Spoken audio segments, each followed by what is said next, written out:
जांच में सामने आता है कि पूजा ने एक नादानी की थी। पूजा के गायब होने की वजह वही थी जो गलती पूजा से हुई थी। वो गलती शायद हम आप भी आए दिन करते रहते होंगे। तो आखिर क्या थी वो पूजा की गलती और पूजा के साथ क्या हुआ था?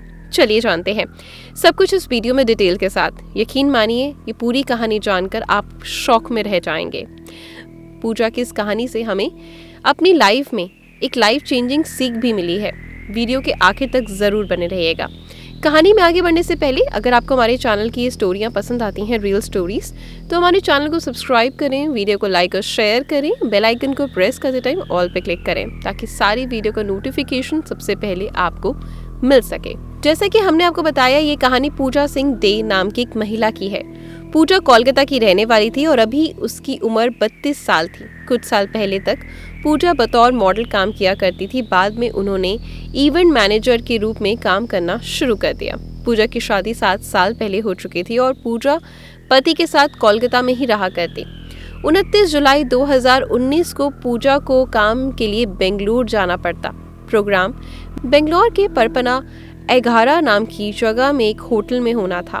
तय शेड्यूल के मुताबिक 29 तारीख को पूजा कोलकाता से फ्लाइट लेकर बेंगलोर के कैंपरगौड़ा इंटरनेशनल एयरपोर्ट तक आती है और यहाँ से एक ओला कैब बुक करके होटल तक आ जाती है।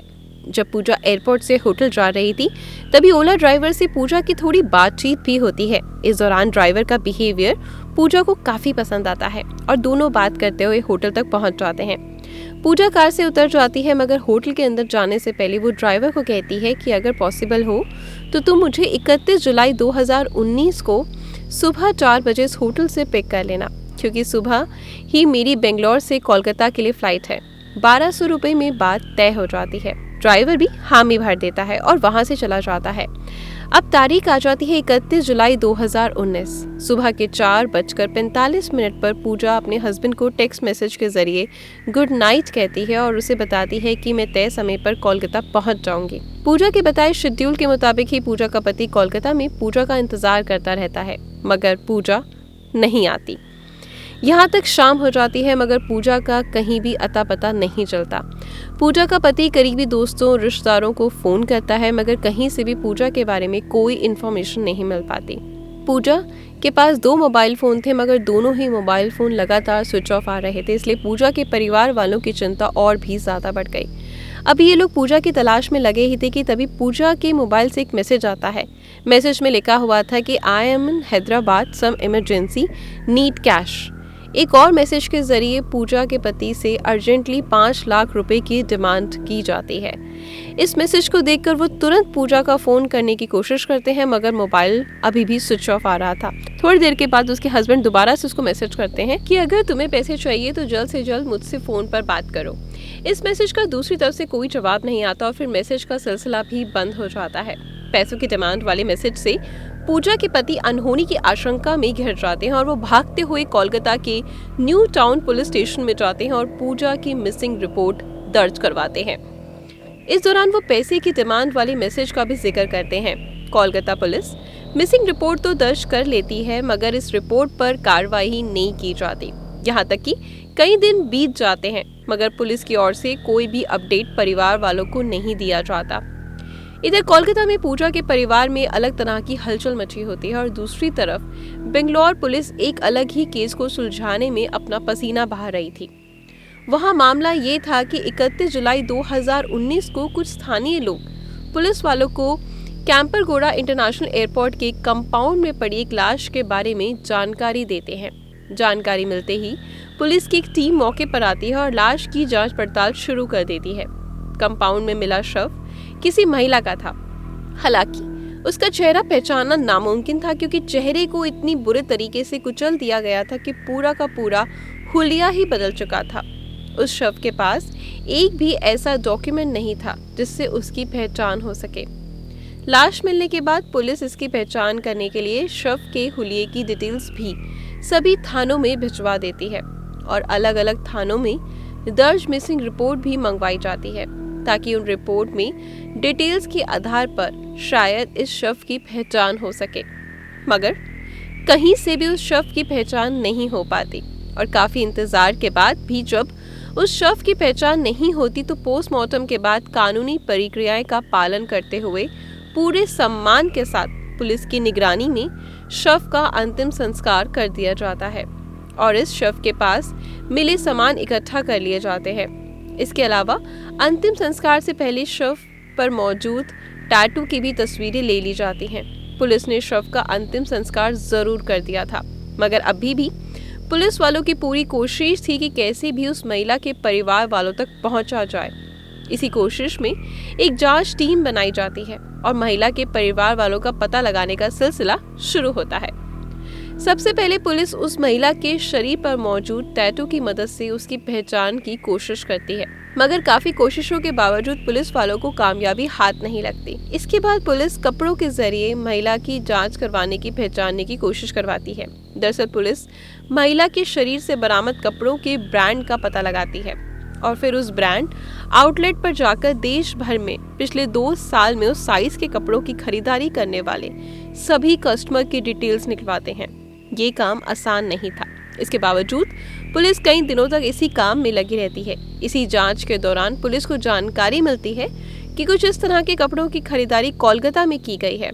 उसी आधार पर पुलिस वाले अब पता लगाते हैं कि कोलकाता जाते हैं। यहाँ आकर पिछले कुछ महीनों में कोलकाता में दर्ज की गई सभी थानों की मिसिंग रिपोर्ट मंगवाते हैं। सभी मिसिंग रिपोर्ट की स्टडी करने के बाद न्यू टाउन पुलिस स्टेशन में दर्ज एक मिसिंग रिपोर्ट से बेंगलोर में मिली लाश का हुलिया काफी हद तक मिलता जुलता पाया जाता है। केस की फाइल अच्छे से चेक करने के बाद पुलिस अनुमान लगाती है कि बेंगलोर में पिछले दिनों में पुलिस को जो लाश मिली थी वो लाश किसी और की नहीं बल्कि पूजा सिंह डे की हो सकती है, जिसकी missing report new town police ने दर्ज की थी। इसी के बाद बेंगलोर पुलिस इस बात को कंफर्म करने के लिए 16 अगस्त को पूजा सिंह के भाई को फोन करती है और फोन मिलते ही बिना किसी को बताए पूजा का भाई तत्काल ही फ्लाइट लेकर बेंगलोर चला जाता है और वहां पुलिस उसे शव के पास से बरामद सभी चीजें तस्वीरें दिखाती है। भले ही चेहरा नहीं दिख रहा था, मगर सभी दूसरी चीजें देखकर पूजा का भाई ये कंफर्म करता है कि वो मृत महिला कोई और नहीं बल्कि उसी की बहन पूजा की है। इसके बाद भाई तुरंत अपने जीजा और अपने पिता को फोन करता है और इस बात की जानकारी देता है कि वो लोग भी जानकारी मिलते ही अगले दिन फ्लाइट लेकर बेंगलोर चले आते हैं। ये लोग भी पूजा की आइडेंटिफाई को कंफर्म करते हैं। जांच के दौरान कोलकाता पुलिस की एक बड़ी लापरवाही सामने आती है। पूजा के गायब होने के तुरंत बाद पूजा के पति ने कोलकाता में मिसिंग रिपोर्ट दर्ज करवाई थी और उसमें पूजा के बेंगलोर जाने का भी जिक्र किया था। ढंग से ये होना चाहिए था कि कोलकाता पुलिस बेंगलोर पुलिस को इस मिसिंग रिपोर्ट के बारे में जानकारी दे, मगर कोलकाता पुलिस केस दर्ज करने के बाद फाइल को यूं ही धूल खाने के लिए छोड़ देती है। वो तो बेंगलोर पुलिस की मेहनत थी जो पूजा का परिवार मिल पाया। खैर, पुलिस ने इस बात को तो पता लगा लिया था कि मरने वाली महिला कौन है। अब पुलिस के सामने सबसे बड़ी चुनौती इस बात की थी कि किसने आखिरकार उस महिला की ये हालत करी। पूजा की ईमेल का एक्सेस पूजा के पति के पास भी था। उन ईमेल से पता लगा कि पूजा ने बेंगलोर में लैंडिंग के बाद होटल तक जाने के लिए ओला कैब बुक की थी। अब उसी ओला कैब को ट्रेस करने की कोशिश करती है तो पता चलता है कि पूजा द्वारा की गई बुकिंग उस ओला कैब की आखिरी बुकिंग थी, यानी पिछले 17-18 दिनों से उस कैब में कोई दोबारा बुकिंग ही नहीं हुई। पुलिस डिटेल्स निकलवाती है तो पता चलता है कि उस कार के ड्राइवर का नाम HM नागेश था, जिसकी उम्र 22 साल है। पुलिस अब मोबाइल नागेश को ट्रेस करने की कोशिश करती है। इसी ट्रेसिंग के दौरान पुलिस के सामने एक चौंकाने वाली जानकारी आती है कि जब पूजा के पति के पास पैसों की डिमांड वाला मैसेज आया था तब पूजा के मोबाइल का लोकेशन और नागेश के मोबाइल का लोकेशन सेम था। इस जानकारी के सामने आते ही पुलिस वाले ओला ड्राइवर HM नागेश के पीछे पड़ जाती है और बहुत जल्द HM नागेश को पुलिस अपनी पकड़ में भी ले लेती है। पहले तो नागेश पुलिस को हर आरोप को नकारता है, मगर जब पुलिस वाले कड़ी तरीके से पूछताछ करते हैं तो नागेश एक के बाद एक राज उगलना शुरू कर देता है। नागेश का खुलासा बेहद ही हिला देने वाला था। नागेश के खुलासे के मुताबिक पूजा ने ओला ऐप के जरिए नागेश की कार को बेंगलोर क्रिस्टन रोड से सहारा पेविलियन होटल तक छोड़ने के लिए बुक किया था। इसी सफ़र के दौरान पूजा ड्राइवर से बातचीत करती है। नागेश का व्यवहार पसंद आने के बाद उससे कहती है कि अगली सुबह यानी 31 जुलाई को मुझे सुबह सुबह फ़्लाइट पकड़ने के लिए वापस एयरपोर्ट आना है। अगर तुम चाहो तो तुम मुझे पिक कर लेना, क्योंकि इतनी सुबह शायद ही मुझे कोई दूसरी कार मिले और मेरे पास इतना टाइम भी नहीं। नागेश मान जाता है। तब बात 1200 रुपये में तय हो जाती है और ये डील होते ही नागेश के दिमाग में शैतानी ख्याल आने शुरू हो जाते हैं और वो पूजा को लूटने का प्लान बनाता है। दरअसल नागेश को लगा कि पूजा बहुत अमीर है, उसके पास ढेर सारा पैसा, ज्वेलरी हो सकती है। वे इसी लालच में नागेश एक दुकान से चाकू खरीदता है और उसे अपनी कार की सीट के नीचे छुपाता है। इसके अलावा कार का जैक रॉड भी अपनी सीट के पास ही रख लेता है। इसके बाद डील के मुताबिक ही नागेश अपनी कार लेकर सुबह के 3:45 बजे पूजा को लेने होटल तक चला जाता है। पूजा भी तैयार थी। जल्दी से वो कार में बैठती है और कार एयरपोर्ट की तरफ चल पड़ती है। क्योंकि पूजा बहुत ज़्यादा थकी हुई थी, इसलिए उसे सही ढंग से उसकी नींद नहीं हुई थी, तो वो कार के अंदर जाते ही सो जाती है। जैसे ही नागेश को लगता है कि पूजा सो गई, वो एयरपोर्ट का रास्ता छोड़कर एक दूसरे रास्ते की तरफ अपनी कार को मोड़ देता है। क्योंकि पूजा सो रही थी इसलिए उसे इस बात का पता नहीं चला। इसके बाद बड़े आराम से नागेश कार को चलाते हुए एक सुनसान इलाके में ले जाता है। सुनसान इलाके में पहुंचने के बाद वो पूजा को जगाता है और उसे जल्द से जल्द सारा सामान देने को कहता है। पूजा विरोध करती है और मदद के लिए चिल्लाने की कोशिश करती है, मगर पूजा चिल्ला पाती उससे पहले ही नागेश अपने पास मौजूद लोहे के रॉड सीट के नीचे से निकालता है और पूजा के सिर पर तामातोड़ वार करता है। रोड की चोट की वजह से पूजा वहीं गिरकर बेहोश हो जाती है। पूजा के बेहोश होते ही नागेश पूजा को फिर से कार के अंदर डालता है और वो उसे वहां से लेकर कदियरा पेनहली नाम की जगह पर चला जाता है, जहां आकर वो एयरपोर्ट के कंपाउंड में अपनी कार खड़ी करता है। यहाँ कार रुकते ही पूजा वापस होश में आती है और वो दरवाज़ा खोलकर कार से निकलकर लड़खड़ाते कदमों से वहाँ से भागने की कोशिश करती है। ये देखकर नागेश भी उसके पीछे दौड़ता है और अपने पास छुपाकर रखा हुआ चाकू निकालता है और पूजा पर चाकू से वार करना शुरू कर देता है। चाकू के लगातार वार की वजह से पूजा बुरे तरीके से लहूलुहान हो जाती है और वो मदद के लिए चिल्लाने की कोशिश करती है, मगर इतनी सुबह कोई भी उसकी चीखें सुनने वाला नहीं था। पोस्टमार्टम रिपोर्ट के मुताबिक पूजा को कम से कम 22 बार चाकू से मारा गया। इतने हमलों के बावजूद पूजा अभी भी सांसें ले रही थी। ये देखकर नागेश को और ज्यादा गुस्सा आता है और अब वो पास में रखा बड़ा सा पत्थर का टुकड़ा उठाता है और पूजा को दे मारता है। पत्थर के वार की वजह से आखिरकार पूजा की सांसें टूट जाती हैं। नागेश ने पूजा की जान ले ली थी, मगर उसे अब डर सताने लगा कि पूजा की पहचान हो जाएगी और वो बहुत जल्द पकड़ा जाएगा। इसलिए अब वही पत्थर उठाकर बार बार वो पूजा के चेहरे पर मारना शुरू करता है और वो पत्थर मारता ही जाता है जब तक कि पूजा का चेहरा बिगड़ नहीं जाए। पूजा को मारने के बाद वो लाश को पास की ही झाड़ी में फेंकता है। इसके बाद वो उसका सारा सामान अपने कब्जे में लेता है। नागेश को उम्मीद थी कि पूजा के पास उसे लाखों रुपए मिलेंगे, मगर पूजा के पर्स में सिर्फ 500 का नोट था और 2 क्रेडिट कार्ड थे। इसके अलावा पूजा के पास 2 मोबाइल फ़ोन थे, जिसमें एक मोबाइल फ़ोन एप्पल का था जबकि दूसरा वीवो कंपनी का था।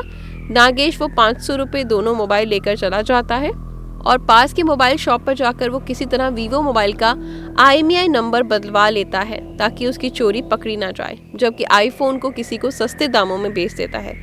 इसके अलावा पूजा के मोबाइल वॉलेट से कुछ हज़ार रुपये अपने वॉलेट में ट्रांसफ़र करता है। इसी के बाद वो पूजा के वीवो मोबाइल से टूटी फूटी अंग्रेजी में पूजा के पति से 5 लाख रुपए की डिमांड करता है, मगर टूटी फूटी अंग्रेजी देखकर पूजा के पति को अंदाजा हो जाता है कि ये तो पूजा नहीं है या उसने नहीं लिखा। इसके बाद वो पुलिस तक मिसिंग रिपोर्ट दर्ज करवाने जाता है। पुलिस ये सब कुछ टाल सकती थी अगर पूजा ने थोड़ी सी नादानी ना की होती। दरअसल पूजा ने दोबारा ड्राइवर से जब सुबह सुबह पिक करने की बात करी तो ये डील ओला ऐप के माध्यम से नहीं बल्कि डायरेक्ट बातों के जरिए हुई। पुलिस के मुताबिक अगर पूजा ने ये राइड ऑनलाइन ऐप के जरिए बुक करी होती तो शायद नागेश ऐसा कुछ नहीं करता, क्योंकि उसको पता था कि ऐसी स्थिति में ड्राइवर के पकड़े जाने का खतरा बहुत ज़्यादा होता है। उस तक मदद पहुंच भी सकती थी, मगर चंद पैसे बचाने के लिए फिर सुबह जल्दी कार ना मिलने की फिक्र से पूजा ने ड्राइवर से ऑफ द प्लेटफॉर्म डील कर ली और इस डील की कीमत पूजा को अपनी जान देकर चुकानी पड़ी। अक्सर कार बुकिंग ऐप तथा पुलिस की ओर से भी कहा जाता है कि कभी भी ऑफ द प्लेटफॉर्म डील ना करें। ऐसा करके आप चंद पैसे तो बचा लेंगे, मगर किस्मत खराब हुई तो आपकी सुरक्षा को भी खतरा हो सकता है और आपके साथ भी कुछ बुरा हो सकता है। तो हमेशा सावधान रहें। फिलहाल इतनी ही बात, यही खुलासा था जो पूरा हुआ। इस पूरे खुलासे के बाद उसके गिरफ्तार करके उसे जेल भेज दिया गया है और उस पर पूजा की हत्या का सबूत मिटाने, लूटपाट करने जैसी गंभीर धाराओं के तहत मामला चल रहा है। 2021 में पुलिस ने अपनी चार्जशीट भी फाइल कर दी। फिलहाल सलाखों के पीछे बंद सजा का इंतजार कर रहा है। दोस्तों, आपके अनुसार ऑनलाइन कैब बुकिंग सर्विस का यूज़ करते समय कौन कौन सी सावधानियां बरतनी चाहिए, कमेंट बॉक्स में ज़रूर बताएं। और अगर आप भी ऐसा कभी कर रहे हैं तो भूल कर भी ना करें। वीडियो को जमकर शेयर कर दीजिएगा ताकि कोई और ऐसी गलती ना कर सके। धन्यवाद।